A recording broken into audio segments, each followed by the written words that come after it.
hoje a gente vai falar, vamos falar aqui sobre, continuar, né, porque tivemos uma aula introdutória anteriormente sobre relacionamentos abusivos, e vamos continuar, ok? É,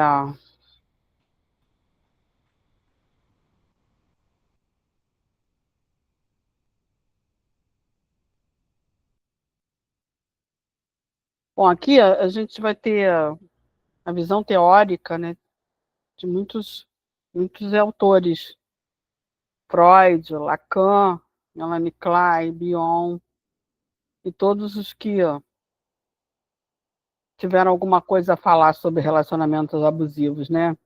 Então, o que eu posso dizer para vocês é que a psicanálise em si, né, ela contribui de uma forma muito especial, né, valiosíssima e profunda, né, quando a gente fala de relacionamento abusivo. Porque a psicanálise, ela aborda esses aspectos inconscientes que existem, que perpassam os relacionamentos abusivos, como a repetição do sofrimento e os vínculos que mantêm, né, os vínculos subjetivos que mantêm as pessoas presas, né, nessa relação, que é uma relação destrutiva, né? Então, vamos começar aqui uma coisa básica, e depois, ao longo da aula, a gente vai aprofundando mais um pouco, né? Então, o Freud, ele fala muito sobre a repetição, sobre o masoquismo e a compulsão. E ele identifica, né, nas relações abusivas, essa presença da compulsão à repetição. Porque essa compulsão, ela é como um retorno inconsciente, né, a traumas da infância, que também está associado ao masoquismo moral, né, pelo qual o sujeito ele procura repetidamente essas situações de sofrimento, né? E uma busca inconsciente de punição ou satisfação regressiva. Bom, e aí, quem quiser se aprofundar um pouco mais nessa questão da compulsão, a repetição e masoquismo moral, pode ler em Freud, né? Além do princípio do prazer, de 1920, e o problema econômico do masoquismo, de 1924. E nesse caso, a vítima, né, na visão de Freud, ela pode repetir de forma inconsciente esses padrões de violência, né, vividos na infância. Nesse caso, a relação abusiva pode funcionar como uma tentativa de dominar o trauma original. E aí é uma ligação libidinal com o agressor, um tipo de amor marcado pelo sofrimento. Se vocês pararem para pensar um pouco, parece um pouco irracional, mas isso tem uma busca, né, de validação. O sujeito tenta se validar em relação ao outro. Mas a gente vai continuar, que a gente vai falar com relação a isso. Mas em Lacan ele fala do desejo, da falta e do gozo.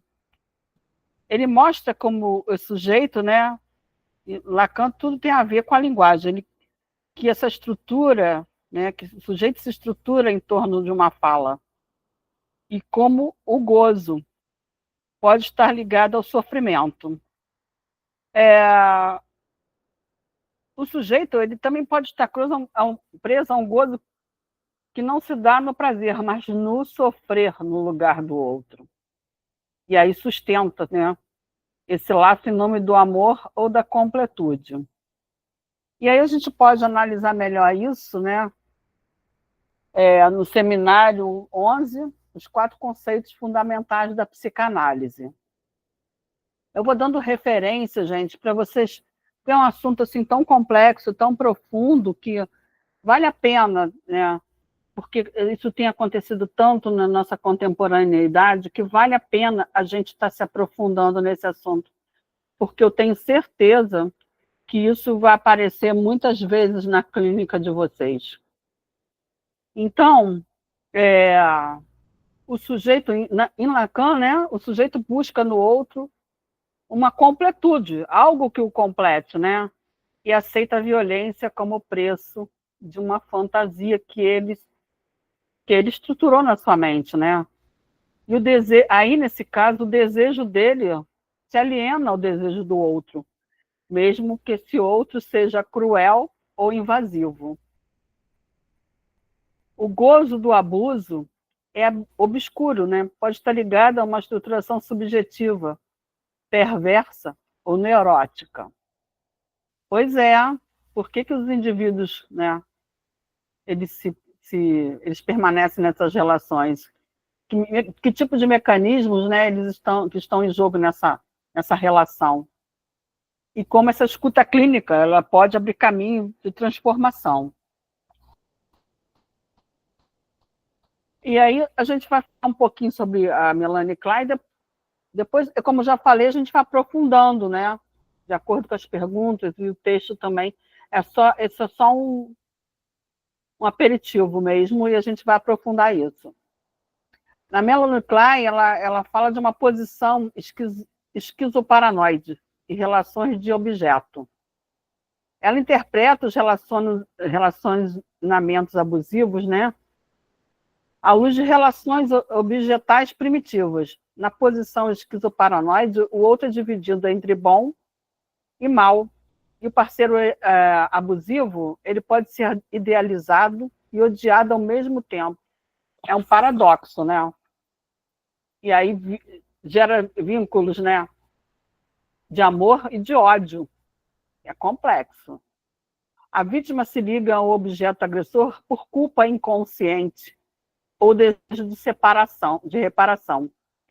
O agressor é vivido como objeto interno mal que a pessoa tenta transformar. A Melanie Klein, ela procura uma análise, ela entra numa teoria bem pesada, né? Bem pesada mesmo, porque é um tema muito pesado. E o Winnicott, ele fala sobre os falsos selfies, né? E a dependência patológica, que é uma dependência emocional, né? É uma dependência doentia. Então, as pessoas que cresceram em um ambiente suficientemente bom, né? Tem um ambiente suficientemente bom, eles passam a desenvolver falsos selfies para se adaptar. Nas relações abusivas, né, o sujeito perde sua espontaneidade, tentando sobreviver ao outro, né? A dependência é extrema, por ser a tentativa de manter um vínculo primitivo com um cuidador frustrante. Ele volta, né, aos traumas da infância, porque não foi uma relação, né, num ambiente suficientemente bom, com uma mãe suficientemente boa, né? E aí nós voltamos lá na análise do professor José, né?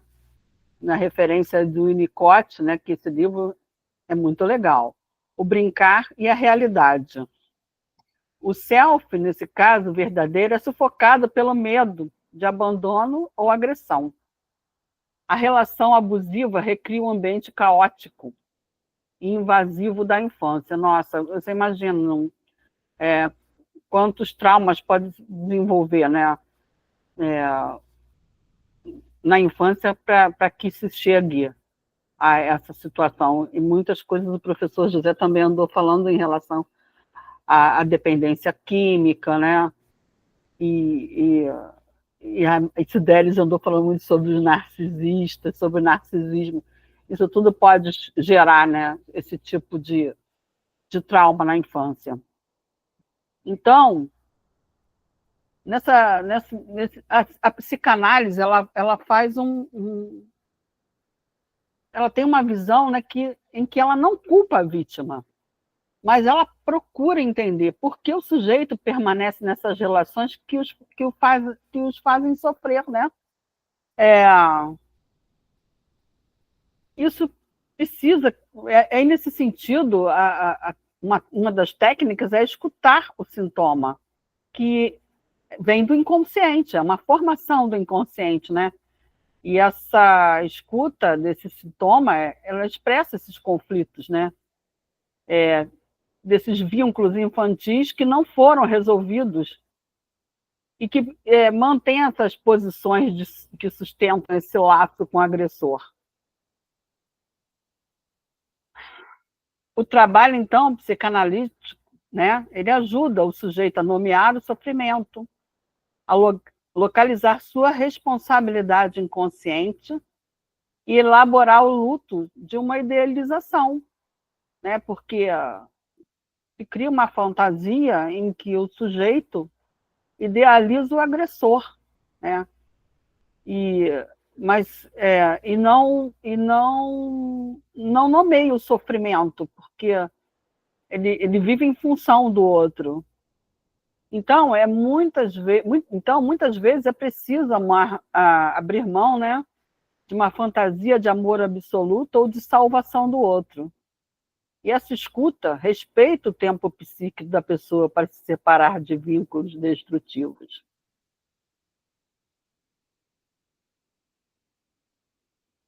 Alguém tem alguma pergunta? Ah, legal. Falso self, adaptação às expectativas do outro, sim. Relações abusivas como repetição de ambiente caótico da infância. Separar-se, ameaça de colapso subjetivo. Sim.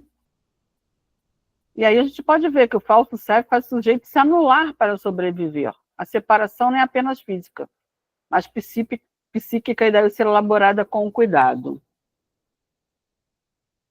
Então, gente, eu queria saber se nesse momento tem alguma pergunta.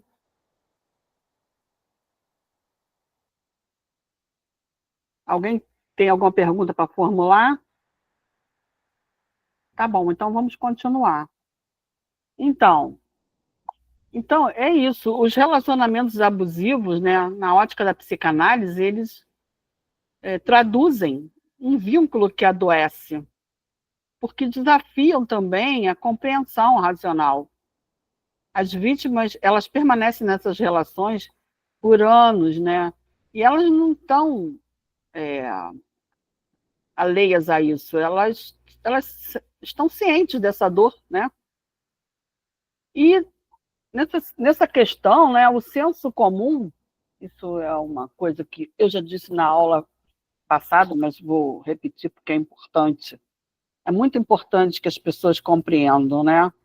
Que o senso comum interpreta isso como fraqueza, dependência emocional ou baixa autoestima. A psicanálise, então, ela propõe uma escuta, né? Que pergunta o que se repete nesse vínculo, o que se goza mesmo no sofrimento, que lugar o outro ocupa na economia psíquica do sujeito. Então, a gente tem que analisar, a gente se propõe a escutar essa complexidade do inconsciente, né? Para que se revele os aspectos, né? Os, as neuroses, as psicoses mais profundas, né? Que sustentam esse laço.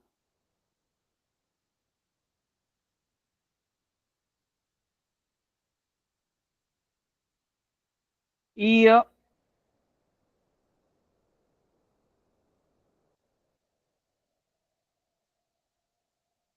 e Freud, né? Ele que, nas suas análises, né? Ele que inaugura esse caminho, né?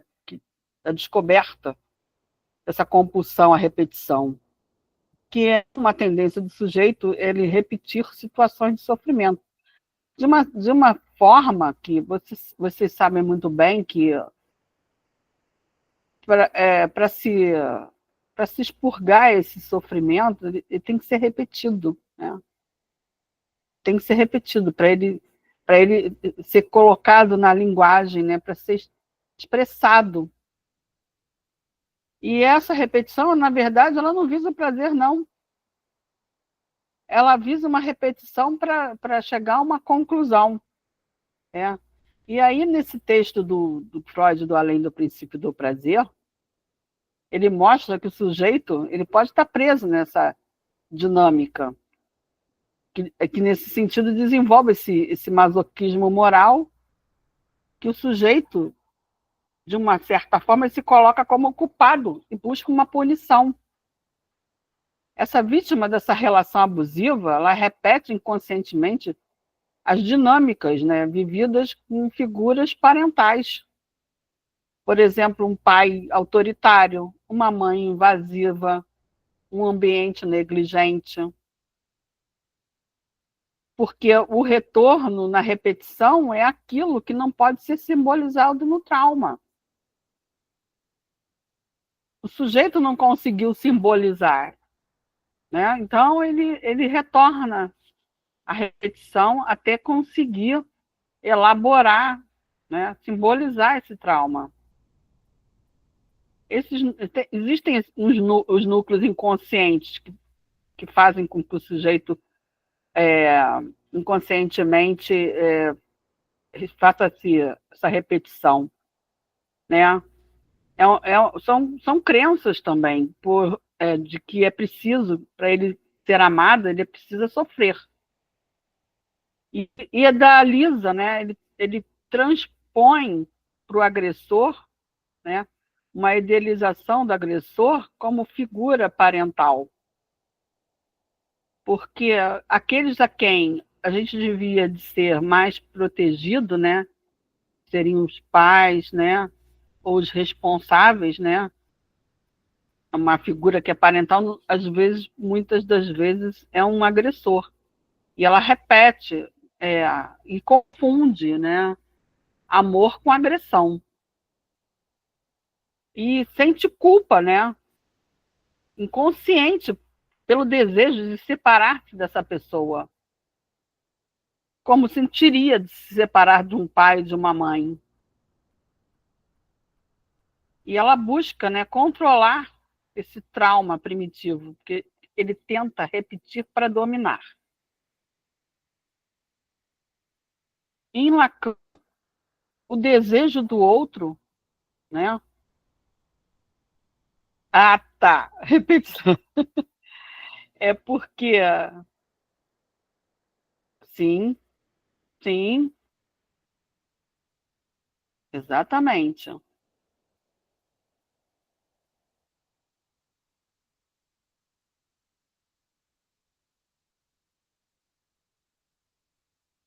exatamente. É, mas em Lacan, né, que retoma essa, como discípulo de Freud, ele retoma essas análises, né? Ele reestrutura elas a partir da psicanálise do Freud mesmo, né? Então ele radicaliza, né, a importância da falta e do gozo.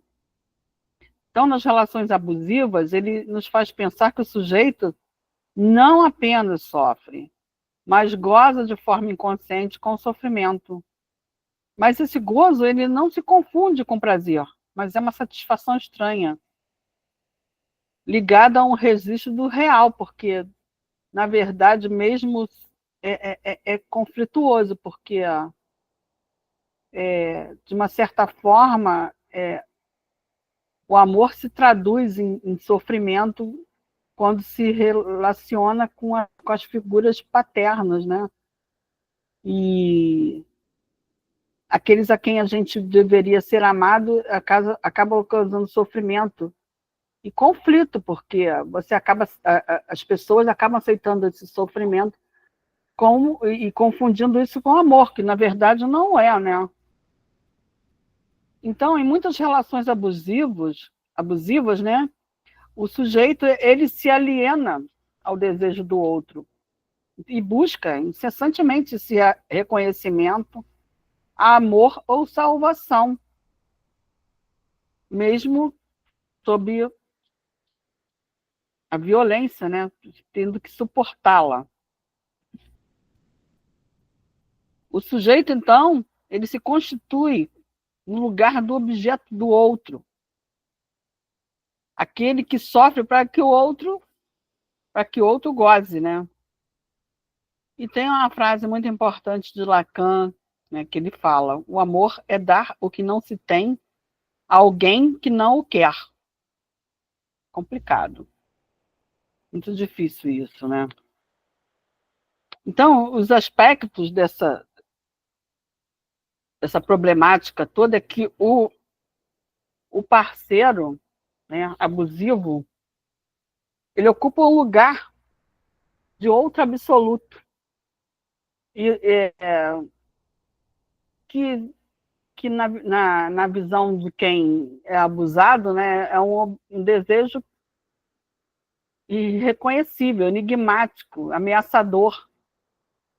E ele se mantém, né, nesse lugar de objeto de gozo. E com isso ele tenta encontrar sentido na sua dor.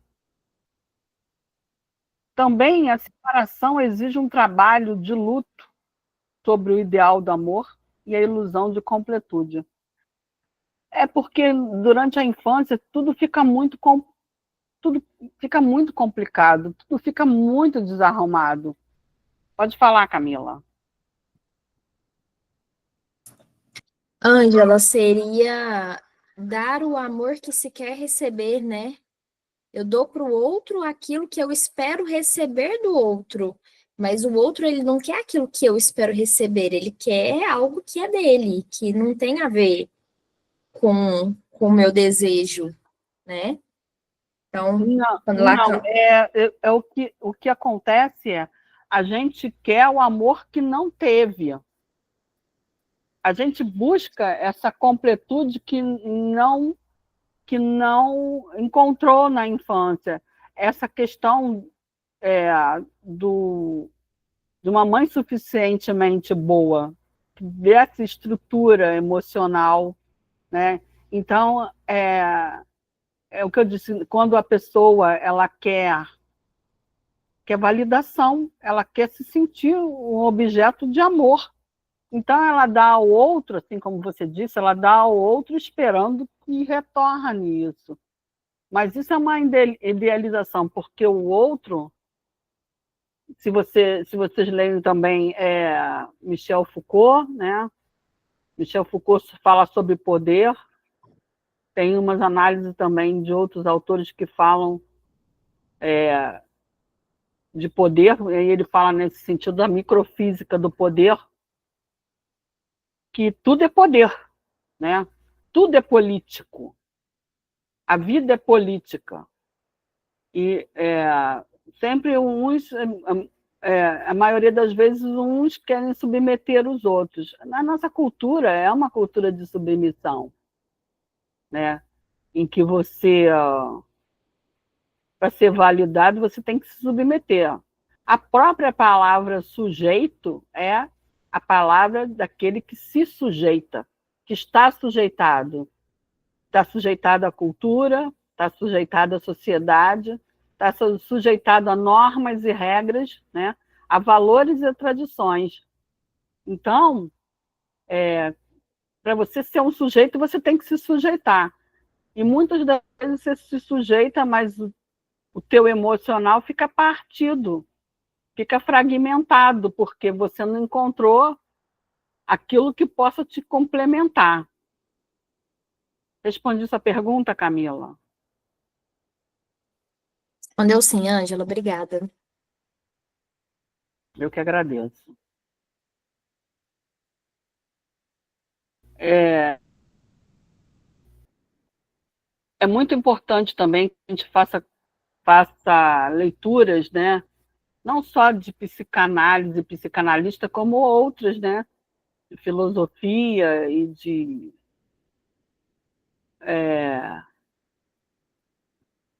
análises sociais, né? E culturais também, porque é importante, porque tudo está muito imbricado. Então, quando eu falo de vocês lerem também a microfísica do poder de Michel Foucault, eu digo para vocês que é super importante também, porque tudo está dentro de tudo. É impressionante. Eu quando comecei a fazer a psicanálise, eu vi o quanto a psicanálise se imbrica com muitas coisas, né? E vamos continuar, então. E também aqui a gente vai falar aqui sobre os relacionamentos abusivos, a gente pode citar o Winnicott, que ele fala sobre o falso self, né? Fala sobre desamparo e sobrevivência. Na visão do Winnicott, né, as pessoas que crescerem em ambientes marcados por invasão, negligência ou imprevisibilidade tendem a desenvolver esse falso self, e acaba se adaptando às expectativas do outro. E aí ele perde um pouco de si mesmo, né? Perde uma certa espontaneidade. Nos relacionamentos abusivos, né? Esse falso self, né? O sujeito com esse falso self, ele não sabe realmente quem é, mas sente que só existe se estiver servindo o outro. Essa configuração, né, torna o abuso familiar. É o sujeito que não se reconhece fora desse laço. A violência parece como única forma de manter o vínculo. É como se fosse uma droga, né? Porque faz mal, mas é o que mantém o vínculo, que esse vínculo ele permanece mesmo às custas da destruição do próprio sujeito. Então, nesse caso, a dependência pode ser tão absoluta, né, como diz o Winnicott, que a separação se vivencia como morte. Gente, é um absurdo, mas é real, isso acontece. E a gente pode imaginar que como pode ser profundo, né, o sofrimento dessas pessoas. E aí a gente vai escutar na clínica, né, esse forte medo de abandono e um colapso, né, psíquico diante dessa ideia da separação, né, que pode ser vivenciada como a morte. E uma busca, né, pelo outro continente o tempo inteiro, mesmo que seja um outro destrutivo.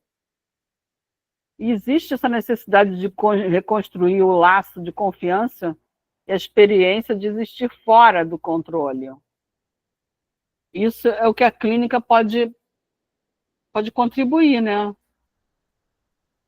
Também temos aqui, ó, né, os aspectos das análises da Melanie Klein, como as relações de objeto e culpa inconsciente. Klein, né, ela tem uma visão muito valiosa, né, de como o sujeito se relaciona com objetos internos. Nessa posição que ela analisa da esquizoparanoide, os objetos que são divididos eles são divididos, como eu já disse, em bons e maus. E na posição depressiva, o sujeito começa a perceber que o objeto bom e mal são o mesmo. Aí, dessa forma, né, isso produz culpa e desejo de reparação. Nessas relações abusivas, né, essa ambivalência, ela se expressa com força, né? A vítima ama e odeia o agressor, né, que é seu parceiro. Mas, ao mesmo tempo, ela se sente responsável, porque acha que é preciso salvá-lo. E acha também, sente essa culpa, porque acha que não o ama o suficiente.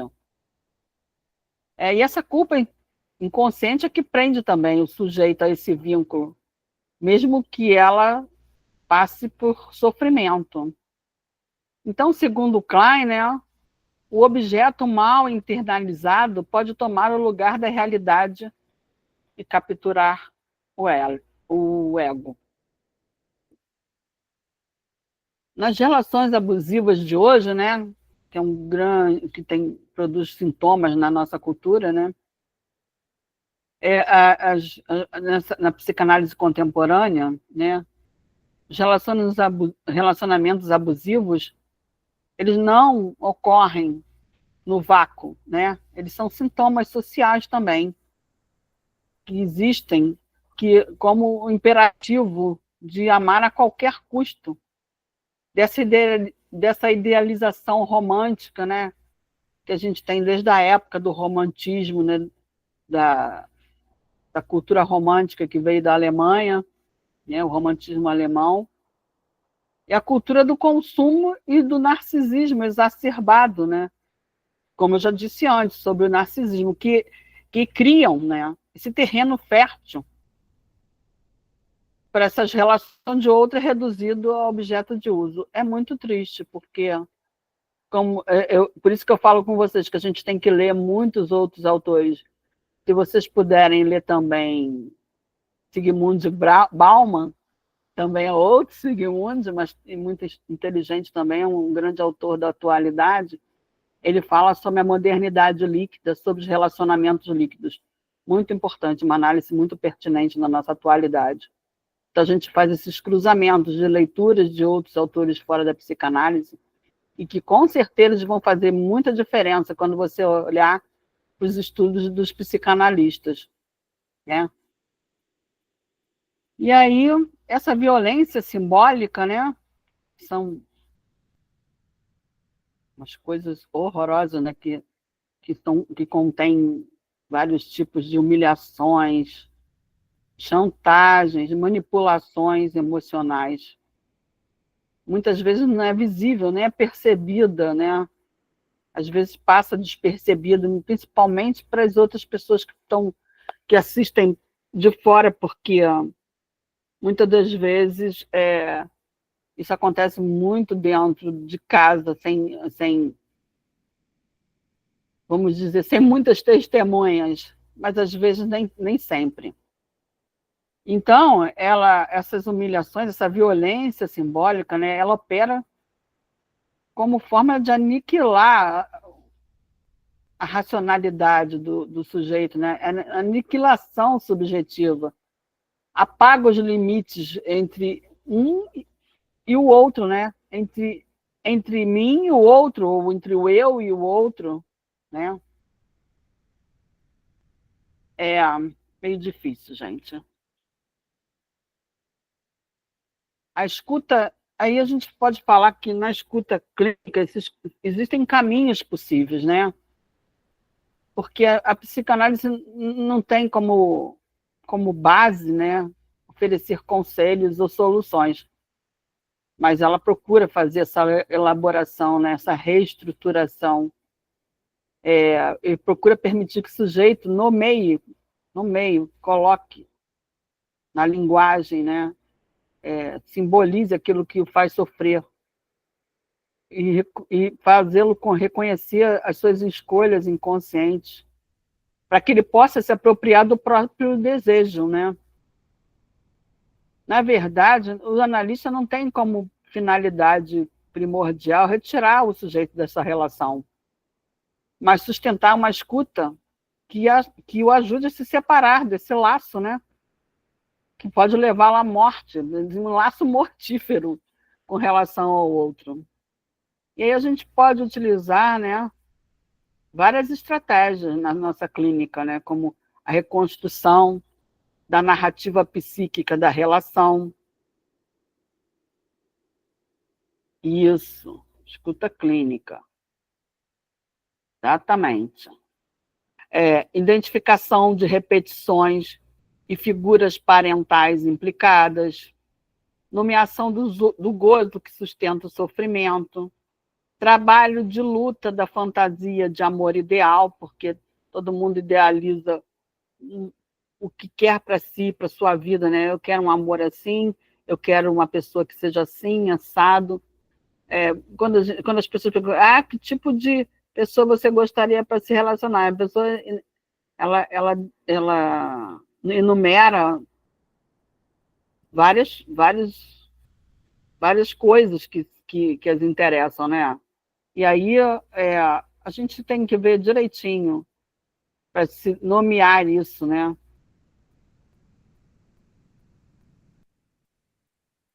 Trabalhar, né, esse luto, né, dessa fantasia que a pessoa, na verdade, ela elabora.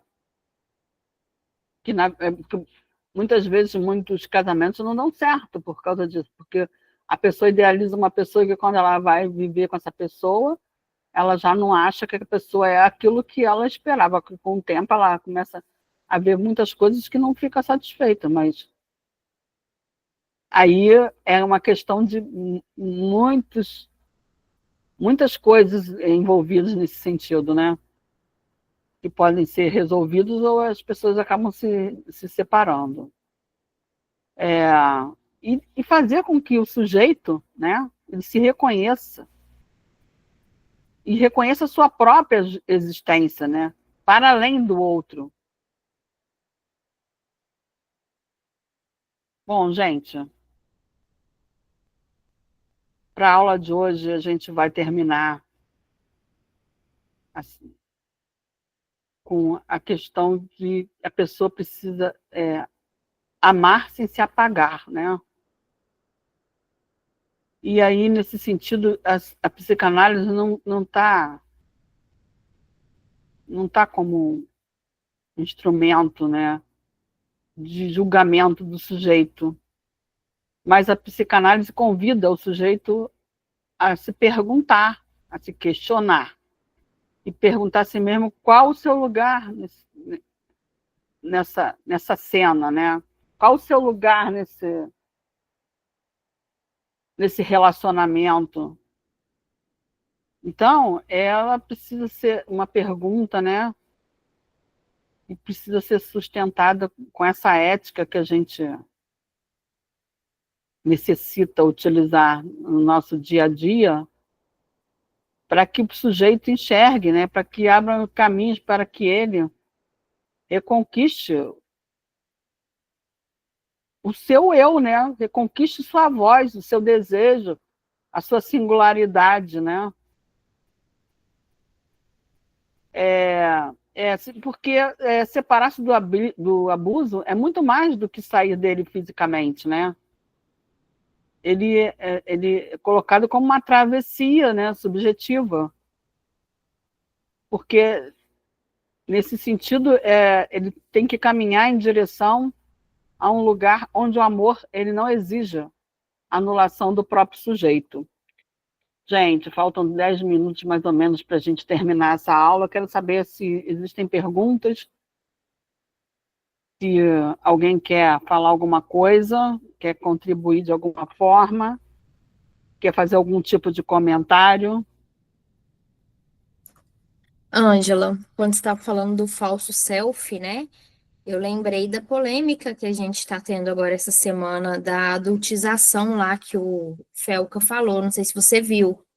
E aí é Eu vi exatamente essa alguma ideia, coisa né? assim. É exatamente isso. Crianças que foram colocadas em ambientes para terem comportamentos de adulto, na verdade, ele trouxe isso como ele voltou mais para a exploração infantil, para uma sexualização da criança, né? E aí eu pensei bem sobre isso nessa parte de Winnicott, né? Do falso self. Se a criança ela já cresce em um ambiente onde ela é sexualizada e ela é gratificada por essa sexualização, a ideia que ela tem ao crescer é de que ela precisa manter esse comportamento para ser amada, né? Porque ela já cresceu, crianças aí de 12, 13 anos que crescem nesse ambiente, sabe? Então, vai muito de encontro com a teoria, né? E é exatamente isso, é bem isso. Lá ele traz outros temas também, né? Hoje a gente tem adultização de criança em várias esferas, mas com certeza a mais grave é essa da sexualização mesmo. Nossa, você vê as meninas de 8, 9 anos com umas roupinhas que parecem de adulto, não estão, na verdade, vivendo a sua própria infância, né? Já usam maquiagem, já fazem, tem umas que já fazem sobrancelha, pintam o cabelo, eu acho isso tudo muito, muito prematuro, né? Muito prematuro. E aí as crianças também nas redes sociais, também silicone, Rafaela? nas redes sociais, e também querem fazer, como é que é, tatuagem e outras coisas. Nas redes sociais, isso são muito estimuladas a isso, né? E acaba sendo alvo de pedófilos, né? E é Sim, exatamente isso que ele colocou lá nas redes sociais. E aí, se você vê os vídeos, né? Na verdade, eu assisti só o vídeo dele mesmo. Mas as crianças aí, meninas de 12 até 17 anos, é igual a Rafa colocou do silicone, o menino colocando silicone com 17 anos, das participando de dancinhas. festa funk adulta, sabe? Eu vou Fazendo contar uma coisa para dancinhas. você, Camila. Eu tinha uma aluna com deficiência intelectual numa escola e ela estava no meu WhatsApp e ela estava nas minhas redes sociais também, que eu via ela nas redes sociais e tudo mais. Um dia, Camila, você não sabe da maior, eu, eu vi o Facebook dela, ela estava de sutiã, uma menina de 12, 13 anos só. Um dia Olha encontrei com só. ela um dia encontrei com ela no mercado e falei assim, ela estava com a mãe e com o irmão, chamei ela assim no canto e falei assim, você vai tirar aquilo de lá. Eu vi o que você está fazendo no Facebook, vai tirar, você não sabe o risco que você está correndo. Eu não vou falar nada para sua mãe, que eu não quero, eu sei que a mãe dela era muito braba, eu não quero falar nada para sua mãe. Mas se eu tiver que falar, eu vou falar, mas você vai tirar aquilo. Aí ela sacudiu a cabeça, super assustada. Eu falei, não é para você ficar assustada, é para você ficar consciente de que aquilo é um perigo para você, ó. E acontece, Camila, de verdade. Não é fácil, não. Exatamente. Aí lá na rede social ela tá ganhando like por isso, ganhando like, Sim, ganhando coraçãozinho, comentário. Aí qual que é a ideia? Opa, se eu me mostrar aqui, é esse tipo de comportamento que faz com que as pessoas me vejam. Então a criança já cresce tendo essa ideia de que fazendo isso, né? E aí como é que fica essa? Eu preciso fazer para que me amem. Eu preciso me mostrar para que as pessoas me vejam, mostrar o meu corpo. As pessoas não me olham pelo que eu sou, mas pelo aquilo que eu posso proporcionar a elas prazer. Então, já cresce com esse self distorcido, né? De que sendo precisa de fazer. objetificada. Sendo objetificada. Não é um sujeito, é um objeto. Exatamente. Obrigada, Camila, pela sua participação. Gisley, pode falar. Tá me ouvindo bem? Tô te ouvindo. É que eu tô com uns problemas aqui no. Quando você falou a questão do manejo clínico, de procedimentos adequados para o manejo clínico, quando você chega analisando que ele traz essa demanda, a questão da reconstrução da narrativa, Sim, você foi dando outras sugestões que eu acabei me perdendo, eu gostaria que você repetisse isso. sim. Eu vou dizer para você, ó. O que acontece é que você precisa que o sujeito, né, ele reconheça esses padrões de repetição, né, e as figuras que produziram esse tipo de sofrimento, né, na sua infância, né, essas figuras parentais que estavam implicadas nessas questões, né? E qual é o gozo que ela permite que o outro tenha em detrimento do seu, né? E que sustenta esse sofrimento. Peraí, que tem um bicho aqui. E também elaborar por que ela sente culpa, porque é uma culpa inconsciente, né? E essa ambivalência entre amor e ódio. E também tem que trabalhar, né, o luto dessa fantasia de um amor idealizado. Ela tem que matar esse amor idealizado, né, dessa fantasia, né, para que ela possa ser livre, se libertar e se separar subjetivamente em relação ao agressor. Não vamos dizer que nem fisicamente, como eu já falei agora nesse finalzinho, mas subjetivamente, né? É porque às vezes até você se separa fisicamente, mas quando você leva essa dor para a sua vida, ela continua presente, reverberando durante muito tempo. E você sai de uma relação e entra na outra da mesma forma, Seguindo o ciclo. reproduzindo as mesmas características, os mesmos problemas. Não é, às vezes, a pessoa em si somente, o outro, né, em que ela reproduz essa vivência. Mas ela reproduz porque ela é que contém essas questões e acaba por reproduzir tudo novamente. Tu já não viu que tem gente que diz assim, poxa, eu tenho dedo podre para escolher? Eu estou me sentindo muito presente nesse discurso. Eu acho que foi por isso que eu fiquei super interessada e falei, pô, vamos saber um pouco mais sobre isso, porque você realmente vai viver nesse ciclo de repetição e sem conseguir entender. Quando eu comecei a estudar a psicanálise, foi um dos temas que eu tentei mais aprimorar, justamente por isso, porque entender o que isso estava acontecendo. E, geralmente, não sei se você vai concordar comigo, eu tenho uma opinião pessoal, que você fica em um ciclo, e toda vez que você passa por ele, parece que ele vai aumentando o potencial de prejuízo psicológico. Eu não sei se a pessoa já se acostumou tanto com aquela dor, que às vezes o trauma, os problemas, ele acabam sendo menores, porque você já conviveu como você se habituasse com aquilo. Olha, eu não sei, o Zisley, eu acho que se a pessoa aprender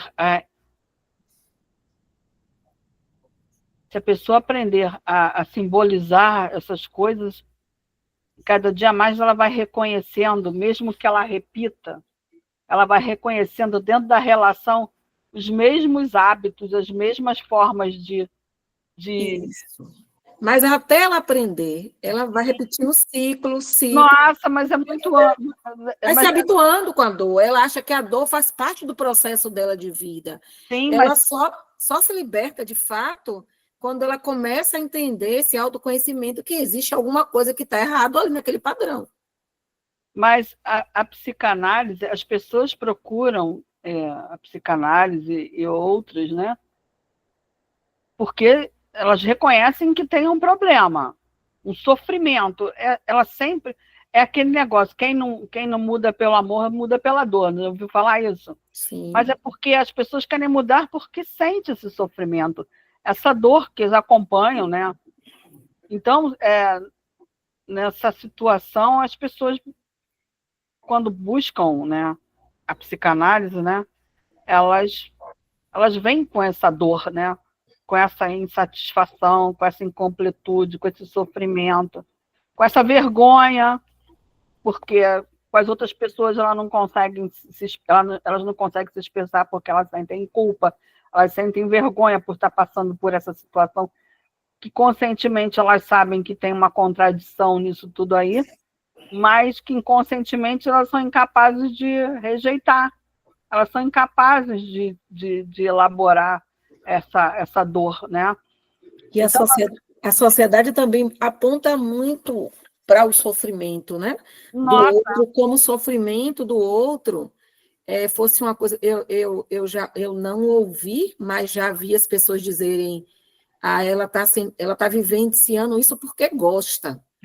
Até aquela velha frase, porque as mulheres que sofrem violência doméstica estão muito nessa leva, né? Então, elas gostam, a sociedade fala, elas julgam, elas gostam de apanhar, não vê? Ela está ali porque quer. E você ignora a dor do outro, né? Você ignora a dor do outro. E, assim, é muito mais fácil você estar convivendo com o que você já conhece, porque existe o seu cérebro formando sinapses de um caminho que você já conhece. Então, é muito mais fácil. Até você vencer esses caminhos neurais que seu cérebro construiu, ele demanda conhecimento, ele demanda análise, ele demanda percepção do ser. Sim. a sua autoestima, são diversas coisas que é necessário para construir essa base para chegar à mudança. É o que eu digo para você, conhecimento é poder, não é? Então, e como diz Jesus, a verdade vos libertará. Se você conhecer a verdade, ela vos libertará. Então, se você conseguir simbolizar a sua dor, se você conseguir colocar isso na linguagem, né? Conseguir expressar o seu sentimento, né? Conseguir botar ele para fora do seu inconsciente, você estruturar ele de uma forma... Porque muitas vezes, Dozilei, você sente que tem uma coisa, mas eu não sei se você já aconteceu com você, ó, de você saber que alguma coisa acontece, mas você não sabe muito bem o que é. Mas um dia aquilo dispara na tua mente, assim, ó. Parece até uma luz, sabe aquele negócio, aquela ideia do cientista que teve uma ideia, desperta assim na tua cabeça como uma ideia, né? E aí vem um insight assim do nada e você diz... É um insight, Já isso, sei. é isso. Mas isso porque você vai se analisando, você vai se conhecendo, porque a psicanálise tem muito disso, de você se conhecer, e se reconhecer, né? Dentro de contextos variados. Então, esse ouvido que a gente precisa ter para o analisando, porque sem julgamento, sabe? Porque até você vencer esse processo, ele vai e volta. Ele vai e volta na sua cabeça o tempo todo. Ele percorre, às vezes, até meses, até anos, percorrendo na sua cabeça. É porque nós temos uma sociedade muito preconceituosa, né? E, às vezes, com muitas ideias fundamentalistas, né? Repressoras. É complicado, muito complicado. Espero que tenha respondido a sua pergunta também. Respondeu, sim. Tem alguém mais, gente? Alguém mais quer fazer um comentário, fazer uma pergunta?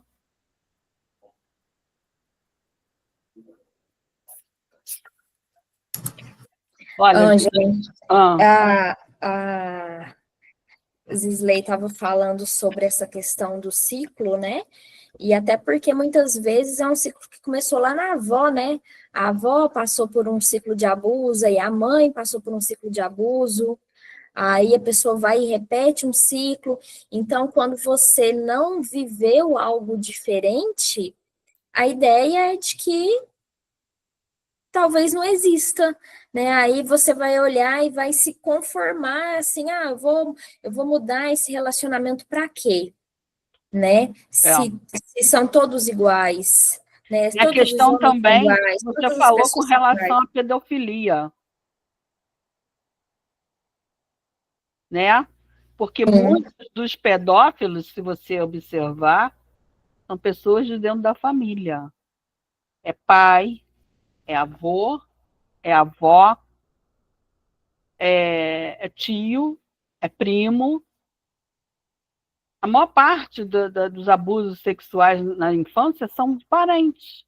Exatamente, exatamente. E as consequências são muitas, né? Eu atendi uma pessoa há um tempo atrás, assim que eu me formei, e ele tinha sido abusado pelo vizinho. E aí, durante muitos anos, o vizinho ajudava a família, sabia do abuso, só que o vizinho ajudava a família financeiramente e fazia vista grossa, né? E aí, ao passo que ele foi crescendo, ele foi percebendo que quanto mais feminino ele ficava, mais o vizinho perdia o interesse por ele. E aí ele decidiu fazer uma transição, né? E tornou-se transexual. E até a época em que eu o atendi, há um tempo atrás, ele trabalhava como garota de programa, né? Porque era uma mulher trans.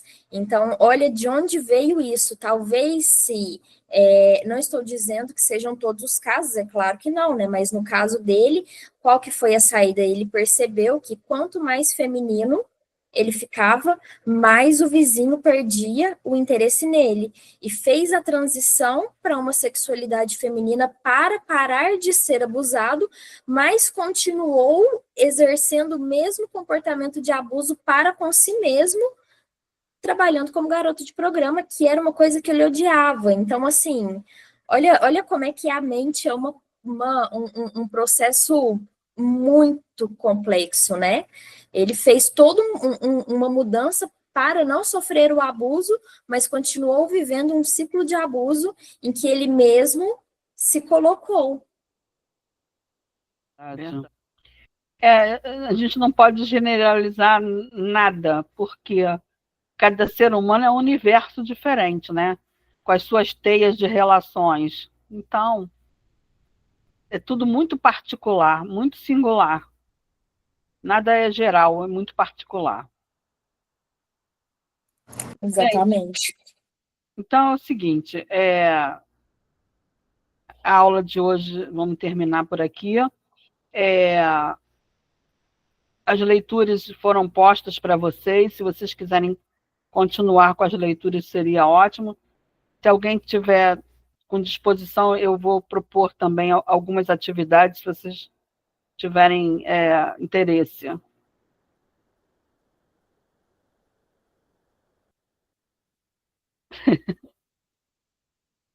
Tá bom, então.